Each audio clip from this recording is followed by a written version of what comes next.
Well, hello everybody, and welcome back to the 2025 FIBA EuroBasket pre-event press conference. Now with head coach Craig Peterson of Iceland and player Ægir Steinarsson. We'll have an opening statement from both player and coach. We'll then open up for questions from the press first, and then, if time, questions in Icelandic afterwards.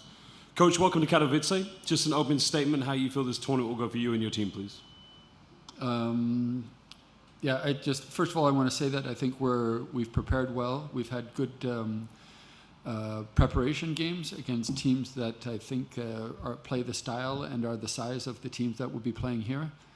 So the preparation has been good, and we're looking forward to it. And like I said, we're well prepared and ready to go tomorrow. Thank you, Coach. Ægir Steinarsson, just quickly welcome to Katowice, and just open statement on how you think this tournament will go for you and your team, please.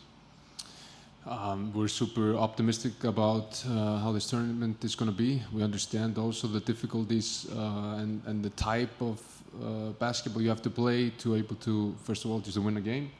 But we're super excited. The situation and the surroundings are incredible. We know a lot of fans are gonna come and support us, so we're super excited and ready to go. Thank you. At this time, I'd like to open up questions for the press.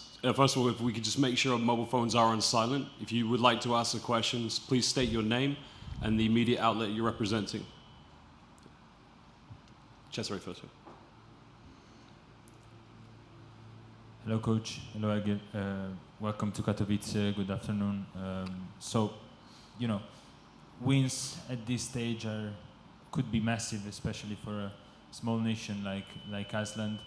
How big of a milestone would that be, and how important for the whole country, for the whole basketball landscape would be a win here at EuroBasket in Katowice? Thank you. I mean, it would be huge. We've gone to 2 tournaments without a win. We've been really close to getting that first win at EuroBasket, and clearly that's our first goal here in the first game. And we can imagine if we do win that game, it's gonna be massive and so important for the Icelandic country, and especially for ourselves. Yeah, it will be huge, and in both of the last EuroBaskets that we were in, we were very close to winning a game, but we didn't manage to pull it off. So of course it will be huge for basketball in Iceland and just Iceland as a country if we can get a win here, and I feel like we've never been at a better point in our basketball, the way we play and in our preparations. So, but of course it's a very difficult pool, just like all of them are, but we're ready to address the challenge.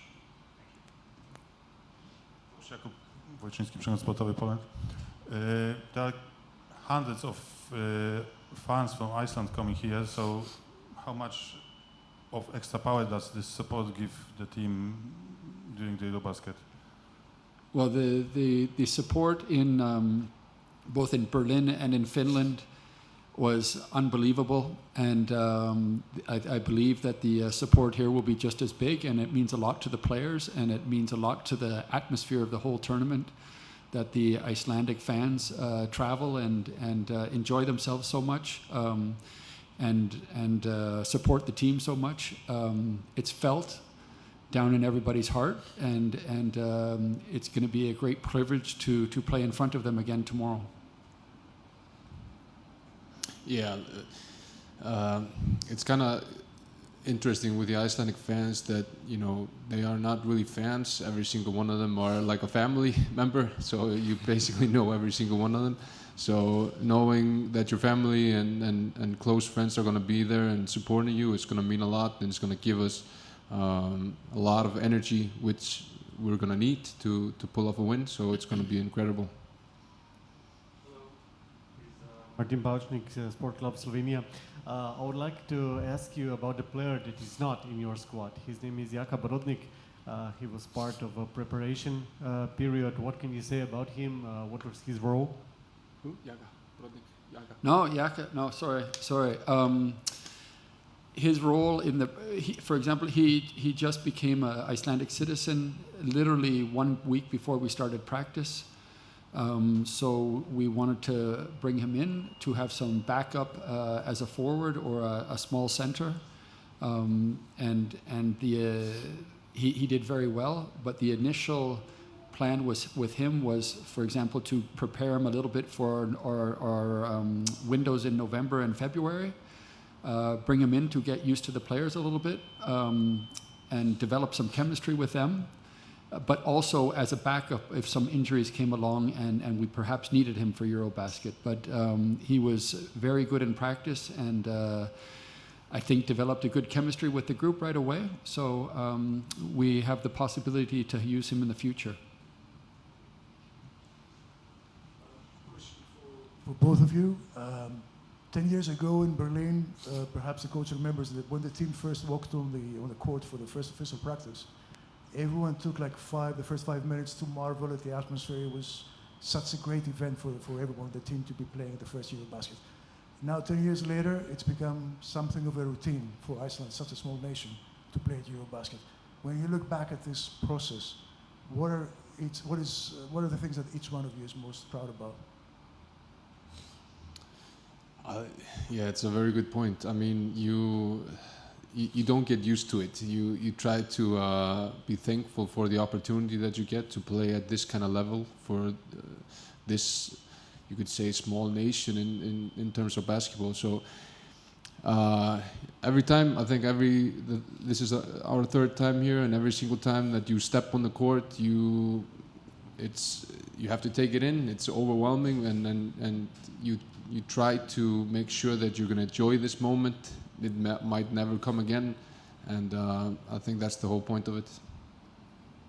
Yeah, a little bit the same. It's I wouldn't say it's a routine. You know, we're all very honored to be here again. Some of the players, this is the third time, but it's never a given. So, like Ayer said, we're here to enjoy it. But of course, play as hard as we can and get the most out of it, and hopefully take great memories with us for the rest of our lives. At this time, I'd like to open up for questions for any of the local press from Iceland.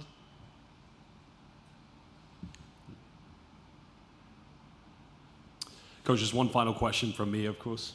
Commentator here for the games at the FIBA EuroBasket. 2 years ago, you know, it was one three-pointer that could have got you to the FIBA Basket World Cup, that game in Tbilisi, Georgia. How have you seen an improvement in your team since then up until qualifying for this EuroBasket? Well, I think one of the things we have to remember about that game is we actually did win the game. And it was of course disappointing that we were missing 1 point. But it was an example of another road game against a very good team in a very tough atmosphere that we managed to win and play well. And since then we've played very well in Turkey in the qualifiers, and we beat Italy in Italy. So we've shown and improved the way we play on the road. You know, with the amount of Icelandic fans coming, this is kind of an away home game. I mean, I guess it's like that for a lot of the teams, but I think we've learned how to, you know, play well on the road, which is extremely important, and it made a big difference in the qualifying this time. Thank you, Coach. All right, a final question for me, of course. I just want to know, what does it mean to you to represent your country at such, you know, a world stage, the best continental competition here in Europe? Just you, national pride. Yeah, just to be in the position of leading the team, being the oldest guy all of a sudden in the team, and being a captain is such an honor for me. I don't take it for granted. So I'm just like we've talked about, so grateful for this opportunity to be a part of this team, and I know I speak for the whole group in terms of that. So. I'm ready to get it going. Thank you both. At this point, if there are no further questions, we will conclude the press conference. Head coach Craig Peterson, Ayer Steinarsson of Iceland, thank you very much, and all the best here at the EuroBasket. Thank you. Thank you.